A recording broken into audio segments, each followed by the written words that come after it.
आखिर कौन है जल देवी। सबसे पहले बात सीकरसाई खबर की, जिसने आज पूरे प्रदेश को हिलाकर रख दिया, जिसने आज सीकर को हिलाकर रख दिया। सीकर में आज 9 साल के बच्चे का स्कूल के बाहर से ही किडनैप हो गया। बच्चा घर से अपने नाना के साथ स्कूल जा रहा था। अचानक पीछे से बोलेरो में बदमाश आए, बच्चे को खींचकर बोलेरो में डालकर अपने साथ ले गए। मामले की जानकारी पर पुलिस मौके पर पहुंची। बदमाशों की तलाश में नाकाबंदी करवाई गई। मामला उद्योग नगर थाना इलाके का है। पुलिस के मुताबिक सैनिक डिफेंस स्कूल के बाहर से बच्चे के किडनैप की जानकारी पर पुलिस मौके पर पहुंची। बच्चा हुड्डा कोचिंग संचालक महावीर का बेटा है। बच्चे का नाम धीरेश उर्फ गन्नू है। स्कूल के बाहर लगे सीसीटीवी में एक बोलेरो भी नजर आई है। बोलेरो में डालकर ही बदमाश बच्चे को लेकर गए थे। बदमाशों की तलाश सीकर, झुंझुनू, चूरू और नागौर में भी की जा रही है। इन जगहों पर नाकेबंदी भी की गई है। पुलिस लगातार बदमाशों के पीछे लगी है, कोशिश कर रही है बदमाशों का पता चल जाए, सुराग कोई मिल जाए। झुंझुनू में लगातार दबिश दे रही है। सूरजमल कॉलोनी से एक बच्चे का किडनैप हुआ है। उसके नाना जी उसको स्कूल में छोड़ने के लिए जा रहे थे और वो पीछे से बिना नंबरी बोलेरो आई और उसने उसको टक्कर मारी और बच्चे को किडनैप करके ले गया। उनके साथ झगड़ा भी हुआ था क्या नाना जी के साथ में? वो उससे बातचीत मारपीट तो नहीं हुई, बातचीत हुई और इतने में उठाया और ले गए। और आज मेरा बच्चा सुबह 9 बजे स्कूल में पढ़ता है और मेरा जो स्कूल है वो आदर्श पब्लिक स्कूल है और 9 साल का बच्चा है, पहली क्लास में पढ़ता है। नाना जी डेली उसको छोड़ के जाते हैं सुबह अपन 7:45 से और 8 के बीच में। दोनों स्कूलों के बीच के अंदर कोई बोलेरो साइड में खड़ी थी और अपने नाना जी थे उनके बच्चे के जयसराम जी, वो स्कूटी से जा रहे थे और स्कूटी से आगे उन्होंने रोक करके आगे और कर आप सही नहीं चलाते हो गया और चला करके बच्चे को अपने उठा लिया, उनको अपने पर लात की मार के और नीचे डाल दिया और उसके बाद ये लेके यही लोग कल यहाँ 2-5 पे वैसे भी रेकी करने आए थे पहले यहाँ पर। पहले ये स्कूल के सामने उनका हमने फुटेज देखा, यहाँ पर वही बिना नंबर में गाड़ी है। सीकर में आज सुबह एक स्कूल और कोचिंग संचालक के बेटे का अपहरण कर लिया गया। 8 साल का बच्चा यहां से निकल करके और अपने नाना के साथ स्कूल जा रहा था। इसी दौरान रास्ते में जो बदमाश हैं वो बोलेरो गाड़ी लेकर वहां पर खड़े थे और उन्होंने जो थोड़ी सी बहस की और बहस के बाद तुरंत ही यहां से निकलने के थोड़ी दूरी पर जो है वो बच्चे का वो अपनी गाड़ी में डाला और बच्चे को लेकर के फरार हो गए। उसके बाद से लगातार जो पुलिस की टीम है, जो आला अधिकारी हैं, वो बदमाशों का पीछा करने का दावा कर रहे हैं, लेकिन अभी तक जो मासूम है उसका कोई सुराग नहीं लग पाया है। स्कूल संचालक के बेटे के अपहरण के बाद सीकर में जो लोगों में आक्रोश है और लोग जल्द से जल्द बच्चे को बरामद करने की मांग कर रहे हैं। संदीप हुड्डा, न्यूज़ 18 सीकर।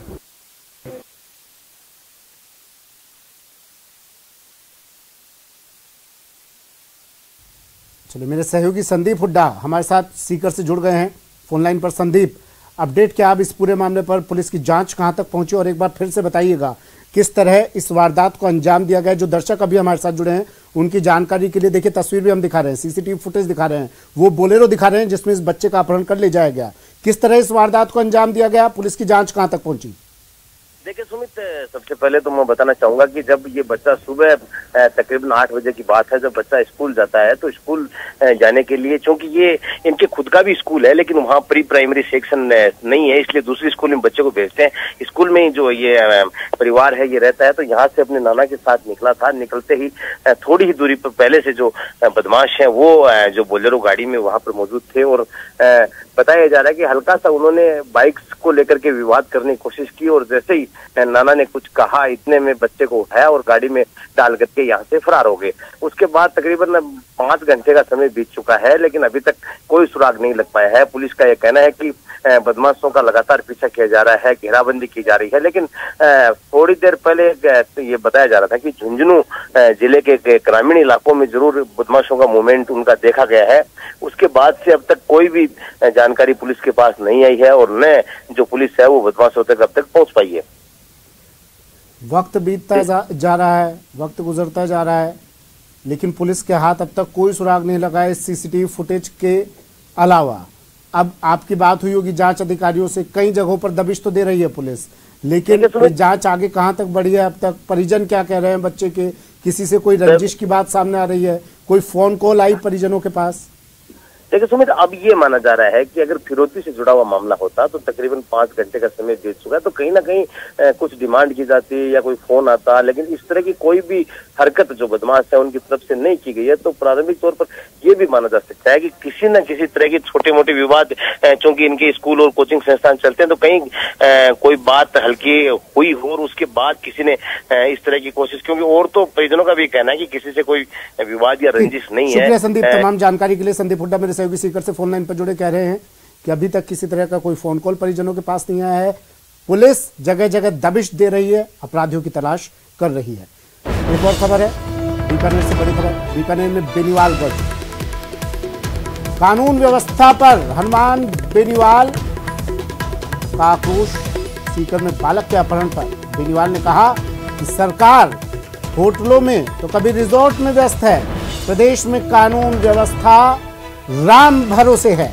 सीकर में दिन दहाड़े बच्चे का अपहरण हो जाता है, प्रदेश में अपराधियों के हौसले बुलंद होते जा रहे हैं। सरकार होटल में और रिजॉर्ट में आराम फरमा रही है। हनुमान बेनीवाल कह रहे हैं सरकार होटल में पार्टी कर रही है, रिजॉर्ट में मौज कर रही है और बच्चों का अपहरण हो रहा है, मर्डर हो रहे हैं, बलात्कार हो रहे हैं। इन सरकार को इससे कोई फर्क नहीं पड़ता है।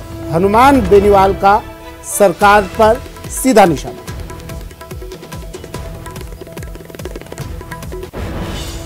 रोज बयान आते फ्रंट पे कैसे फोटो छपे, कैसे मीडिया पे हम चले और हमारे कपड़ों पे दाग नहीं लगे, मिट्टी नहीं लगे, बस इसी तरह हम सत्ता में आ जाए। वसुंधरा गहलोत का जो भ्रष्टाचार का गठबंधन था 22 साल का, उसकी वजह से राजस्थान को ये दिन देखने पड़े। राजस्थान को एक मजबूत शासन की आवश्यकता है। क्षेत्रीय पार्टी थर्ड फ्रंट अगर राजस्थान में आता है तो राजस्थान की दशा और दिशा सुधर सकती है। राष्ट्रीय लोकतांत्रिक पार्टी मजबूती से राजस्थान को नए विकास का आयाम मिले, कानून व्यवस्था ठीक हो, कर्ज मुक्त किसान, हमारा जो आज़ादी के 70 साल बाद अमृत महोत्सव मनाने की दिल्ली वाले बात करें, लेकिन किसान आत्महत्याएं करा कर देगा बहुत के तले, जवान बेरोजगारी से तंग आकर आत्महत्या करा, कलम की जगह उनके हाथ में बंदूक है। इन सब से अगर राजस्थान को बचाना है तो नई सरकार, राष्ट्रीय लोकतांत्रिक पार्टी, तीसरे मोर्चे की सरकार राजस्थान में बने। खबर अजमेर से, अजमेर युवक हत्या मामले में अपडेट है। प्रशासन के साथ ग्रामीणों की वार्ता फिर से विफल रही। ग्रामीणों ने ब्यावर टेकड़ी मार्ग को अब जाम कर दिया है। समझाइश के बाद ग्रामीणों ने रास्ता खोल दिया। गिरफ्तारी और मुआवजे की मांग पर परिजन अड़े हुए हैं। भारी पुलिस बल भी मौके पर तैनात है। भिनाई के अमरपुरा गांव में इस वारदात को अंजाम दिया गया। अभिजीत मेरे सहयोगी हमारे साथ अजमेर से फोन लाइन पर जुड़ गए हैं। एक बार फिर वार्ता विफल। अभिजीत, का ये घटनाक्रम था जब अमरपुरा गांव के जंगलों में दुर्गालाल बैरवा की गला कटी हुई शव जो है वो मिला था, जिसके बाद परिजनों ने दोषियों की गिरफ्तारी और मुआवजे की मांग को लेकर कल दिन भर शव के साथ धरना दिया था। जब देर शाम पुलिस और प्रशासन के आला अफसरों के हस्तक्षेप और समझाइश के बाद, आश्वासन मिलने के बाद शव को जो है वो मोर्चरी में शिफ्ट कर दिया था और दोषियों की जल्द गिरफ्तारी और मुआवजे की बात को लेकर सहमति बनी थी। लेकिन आज सुबह जब पोस्टमार्टम की कार्रवाई शुरू की गई तब परिजन और ग्रामीण एक बार वापस से अपनी मांग को पहले पूरा करने की मांग पर अड़ गए और इस बात को लेकर एक गतिरोध जो कल शाम को टूट गया था वो आज वापस से बना और 2 दौर वार्ता विफल होने के बाद जो मृतक के परिजन और ग्रामीण हैं वो सबसे पहले अंबेडकर सर्किल पे पहुंचे। वहां उन्होंने नारेबाजी शुरू की और फिर वहीं से एकत्रित होकर उन्होंने फिलहाल केकड़ी मार्ग पर जाम लगा दिया है और वहां पर इनकी एक सूत्रीय मांग है कि सबसे पहले आरोपियों की गिरफ्तारी हो और मुआवजा जो है वो जल्द से जल्द जारी किया जाए। एसडीएम भिनाई ऐसे जब इस बारे में बात की गई तो उन्होंने बताया कि जो समाज कल्याण विभाग की ओर से जो स्कीम्स हैं अनुसूचित जाति जनजाति वर्ग के लिए, उसके तहत प्रक्रिया शुरू कर दी गई है, लेकिन ग्रामीण और मृतक के परिजन जो है वो अपनी मांग पर अड़े हुए हैं। फिलहाल उन्होंने जाम लगा रखा है और समझाइश का दौर फिलहाल अभी भी जारी है। ठीक है, शुक्रिया अभिजीत तमाम जानकारी के लिए। खबर जोधपुर से, जोधपुर में ग्रामीणों का आक्रोश। यहां एक डंपर ने 3 गायों को अपनी चपेट में ले लिया। घटना से लोग आक्रोशित हैं। जोधपुर रोड को ग्रामवासियों ने जाम कर दिया है। यहां पर आवागमन बंद कर दिया है। अधिकारी सहित पुलिस जाब्ता मौके पर मौजूद है। रास्ता खुलवाने को लेकर अब इनसे समझाइश की जा रही है।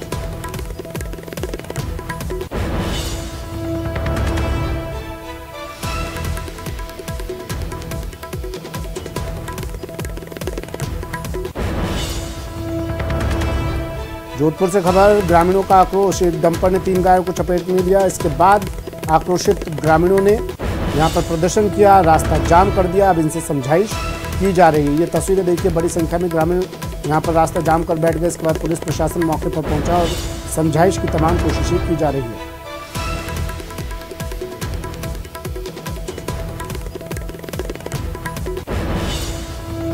जोधपुर से सहयोगी रंजन दवे हमारे साथ फोन लाइन पर जुड़ गए हैं। रंजन, फिलहाल क्या स्थिति वहां पर?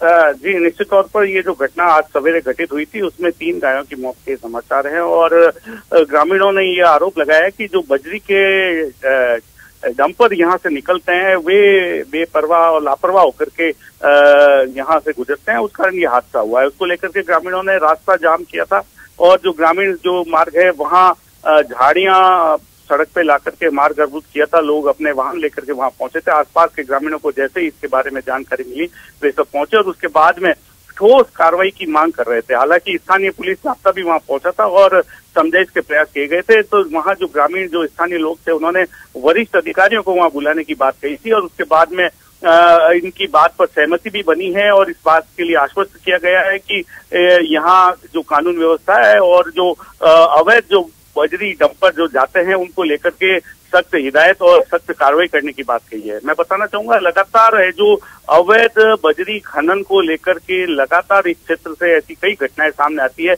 लेकिन इस बार जो घटनाएं सामने आई है उसमें जो गौवंश का नुकसान हुआ है इसको लेकर के कहीं न कहीं ग्रामीणों में अधिक रोष है। ठीक है, शुक्रिया रंजन तमाम जानकारी के लिए। बड़ी खबर जयपुर से, जयपुर में महिला पर एसिड फेंकने की धमकी दी गई है। सुमेर नगर निवासी महिला ने मामला दर्ज करवा दिया है। एक व्यक्ति पर धमकियां देने का आरोप लगा है। महिला के अश्लील फोटो वायरल करने की धमकी दी गई। मुहाना पुलिस अब इस पूरे मामले की जांच में जुट गई है। जयपुर में एक महिला को एसिड फेंकने की धमकी दी गई, अश्लील फोटो वायरल करने की धमकी दी गई। अब महिला ने थाने में मामला दर्ज करवा दिया है। मुहाना पुलिस इस पूरे मामले की जांच कर रही है।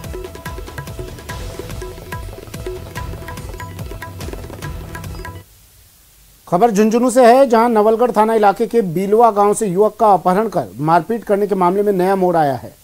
बंधक बनाए गए युवक को छुड़ाने गए उसके साथी के साथ भी मारपीट का वीडियो सोशल मीडिया पर वायरल हो रहा है। नए वीडियो में पीड़ित के दोस्त को भी मकान के पिलर से बांधकर आरोपी मारपीट करते नजर आ रहे हैं। इस मामले में नवलगढ़ पुलिस अब तक 5 आरोपियों को गिरफ्तार कर चुकी है। बता दें कि 29 सितंबर को खेत में काम कर रहे युवक को कुछ लोग गाड़ी में डालकर नवलगढ़ ले गए थे।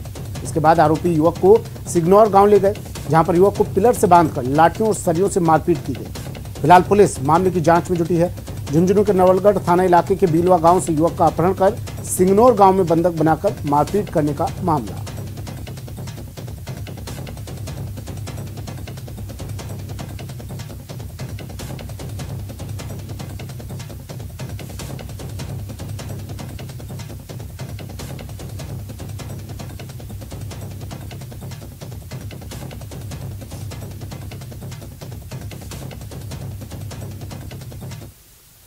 खबर अलवर से है। अलवर में होटल कर्मचारियों ने मारपीट की। होटल कर्मचारियों ने यहां पर 2 युवक पहुंचे थे, शराब के नशे में थे जो बताया जा रहा है। खाने के बिना पैसे दिए जाने लगे तो होटल कर्मचारियों ने इनको मौके पर ही सबक सिखा दिया। खाने के बिल के पैसे नहीं देने पर इनकी जमकर पिटाई की। नेशनल हाईवे 48 के होटल हाईवे किंग का पूरा मामला है। पिटाई का वीडियो अब सोशल मीडिया पर वायरल हो रहा है। बताया जा रहा है 2 लोग यहाँ शराब पीकर आए, खाना खाकर यहाँ से निकलने की कोशिश करने लगे। जब इनसे पैसे मांगे गए तो ये दोनों गाली गलौज करने लगे होटल कर्मचारियों के साथ, होटल स्टाफ के साथ। इसके बाद होटल का स्टाफ वहां आया और इनकी जमकर धुनाई कर दी।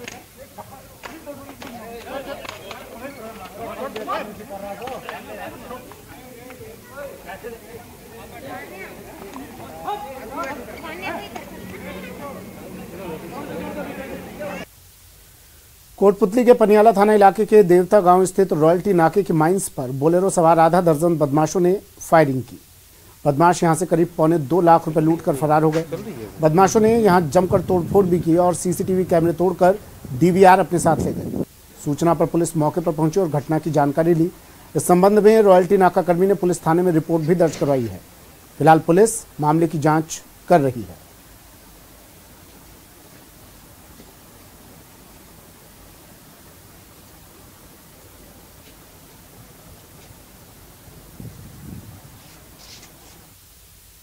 खबर बाड़मेर से, जहां बजरी की लीज शुरू होते ही विवाद भी शुरू हो गया। ताजा मामला जसोल थाना क्षेत्र के ब्रह्मधाम आसोतरा से सामने आया है, जहां बजरी को लेकर विवाद इतना बढ़ गया कि बजरी लीज धारकों ने एक युवक को मरने की स्थिति में भेज दिया। वहीं रात को एक बजरी की टोली को लेकर युवक के साथ इतनी मारपीट की गई कि युवक की मौत हो गई।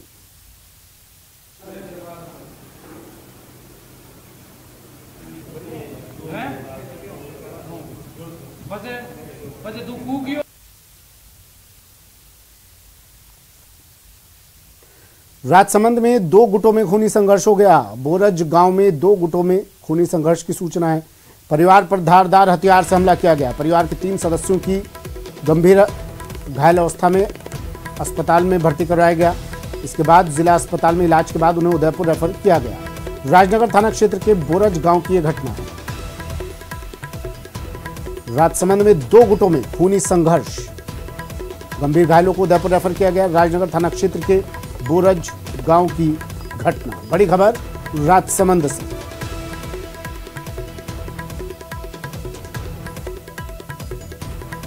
बोरज गांव में 2 गुटों में खूनी संघर्ष की खबर है और इस खूनी संघर्ष में धारदार हथियार से हमला किया गया।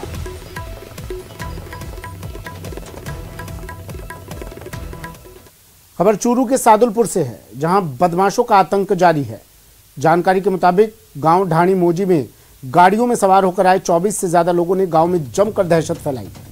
आरोप है कि मामूली बातचीत को लेकर 1 अक्टूबर की रात को हवाई फायरिंग कर ये लोग घर में घुसे और जमकर तोड़फोड़ की, साथ ही महिलाओं से भी मारपीट की।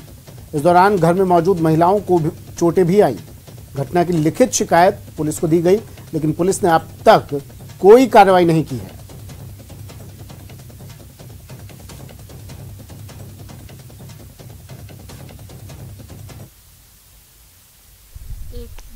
एक तारीख की रात में 8 बजे 5 गाड़ी आई, हमारे घर का बार चक्कर दिया और फिर अंदर घुस गया। जोर जोर से गाड़ियाँ निकाल रहा था। घर के अंदर घुसता ही और एक आदमी बंदूक ले रहा था, उसने ऊपर ने बंदूक चलाई और फिर हमारी लाइट फोड़ी, फिर हमारा गेट तोड़ने लग गया। फिर मैं भागी, तब उसने मेरा लुगड़ी उतार लियो, लुगड़ी पाड़ दियो, फिर कुर्तो पकड़ के खींचो, फिर मैं भाग ली। फिर उसने मेरे छाती मुक्का मारा, फिर मैं छुटा के फिर भागी तो उसने मेरे लठ मारे पैर पे, मैं गिर गई। गिरता ही 4-5 बंदा मैंने उठाई। झुंझुनू में सियासी उठापटक के बीच मंत्री राजेंद्र सिंह गूढ़ा के बयान लगातार सुर्खियां बटोर रहे हैं। मंत्री राजेंद्र सिंह गूढ़ा सचिन पायलट के पक्ष में बयानबाजी करते दिख रहे हैं। अब राजेंद्र सिंह गूढ़ा का एक और वीडियो वायरल हो रहा है, जो उदयपुर वाटी क्षेत्र के मंडावरा गांव का है, जहां गूढ़ा कल लीला की ढाणी में भूमिया जी महाराज के भंडारे कार्यक्रम में शामिल हुए। यहां ग्रामीणों को संबोधित करते हुए राजेंद्र सिंह गूढ़ा ने एक बार फिर सचिन पायलट के पक्ष में भाषण दिया। राजेश पायलट साहब के जाने की वजह से, अचानक जाने की वजह से पायलट सचिन जी को वो भार उन्होंने लिया। लेकिन ये भी सच है, कुछ नकली लोग जिन्होंने उनके अंदर घुस के एक राजनीतिक षड्यंत्र के तहत, जो बड़े घाघ लोग थे, उनको पता था कि हमें इस आदमी को काना करना है, कहा कैसे करें, तो उन्होंने अपने लोगों को उनके अंदर घुसा के और एक बहुत बड़ा षड्यंत्र करवा के और पायलट साहब की इमेज खराब करने की कोशिश की। और उनको यदि वो 5 लोग मंत्री रह सकते हैं तो सचिन जी मुख्यमंत्री क्यों नहीं हो सकते? ये दो किला नियम ये नहीं चलेगा।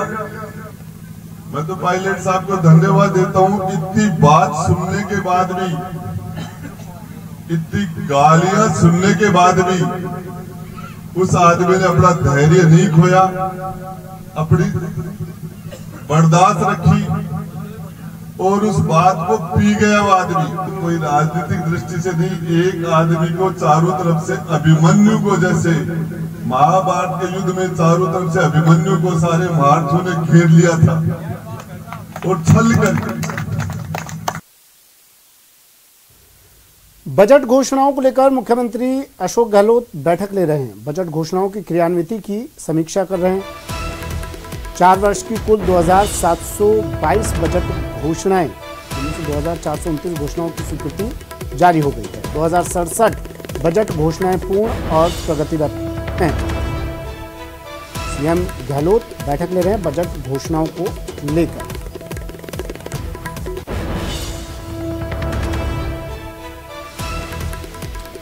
मुख्यमंत्री अशोक गहलोत की अहम बैठक, बजट घोषणाएं जो की हैं उनकी क्रियान्विति किस तरह से वो प्रगति के पथ पर आगे बढ़ रही हैं, कितनी घोषणाएं पूरी हो गई हैं। 4 साल की कुल 2722 बजट घोषणाओं पर ये बैठक हो रही है। बजट घोषणाओं की क्रियान्विति की समीक्षा की जा रही है और अधिकारियों को दिशा निर्देशित किया जा रहा है कि जल्द से जल्द इन बजट घोषणाओं को पूरा किया जाए। तो चुनाव नजदीक है, चुनाव में जाना है, जनता के बीच में जाना है, तो कुछ मुंह लेकर जाना है जनता के बीच में कि भाई जो घोषणाएं की वो हमने पूरी कर ली। 2067 बजट घोषणाएं पूर्ण है, प्रगतिरत है, कुछ पूरी हो गई हैं और कुछ पर काम चल रहा है, कुछ बाकी हैं तो उनके लिए दिशा निर्देशित किया गया। सचिन मेरे सहयोगी फोनलाइन पर जुड़ गए हैं। सचिन, क्या चल रहा है बैठक में? देखिए, मुख्यमंत्री अशोक ने ये जो बजट क्रियान्वयन की बैठक है वो बैठक उन्होंने ली है। बैठक को लेकर क्योंकि बजट जो सीएम ने पेश किया था उस बजट में अब तक क्या क्या प्रगति हो चुकी है, कौन कौन सी ऐसी घोषणाएं हैं जो बाकी हैं, उनको लेकर तमाम चीजों को लेकर जो है मुख्यमंत्री अशोक गहलोत जो है वो बजट की आज बैठक ले रहे हैं। 4 साल क्योंकि पूरे हो चुके हैं, अंतिम बजट मुख्यमंत्री अशोक गहलोत पेश करेंगे।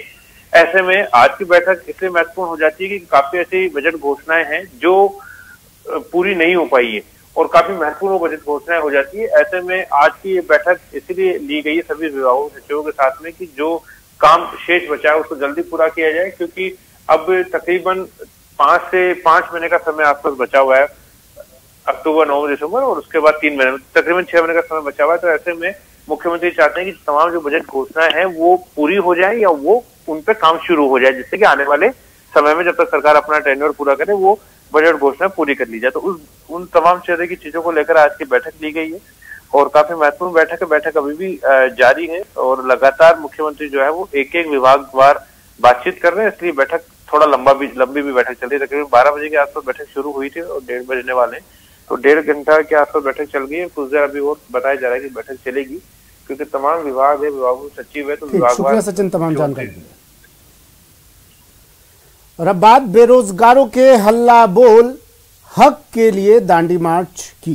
बेरोजगारों का दांडी मार्च जारी है। सरकार के खिलाफ बेरोजगारों ने ये मार्च निकाला है। तीसरे दिन भी ये दांडी मार्च जारी है। अहमदाबाद तक बेरोजगारों की दांडी यात्रा जारी है। बेरोजगार एकीकृत महासंघ के अध्यक्ष उपेंद्र यादव अनशन कर इस दांडी मार्च में शामिल हो रहे हैं। भूखे प्यासे रहकर वो इस दांडी मार्च की अगुवाई कर रहे हैं। उपेंद्र यादव के नेतृत्व में ये प्रदर्शन किया जा रहा है। हजारों की संख्या में बेरोजगार इस दांडी मार्च में शामिल।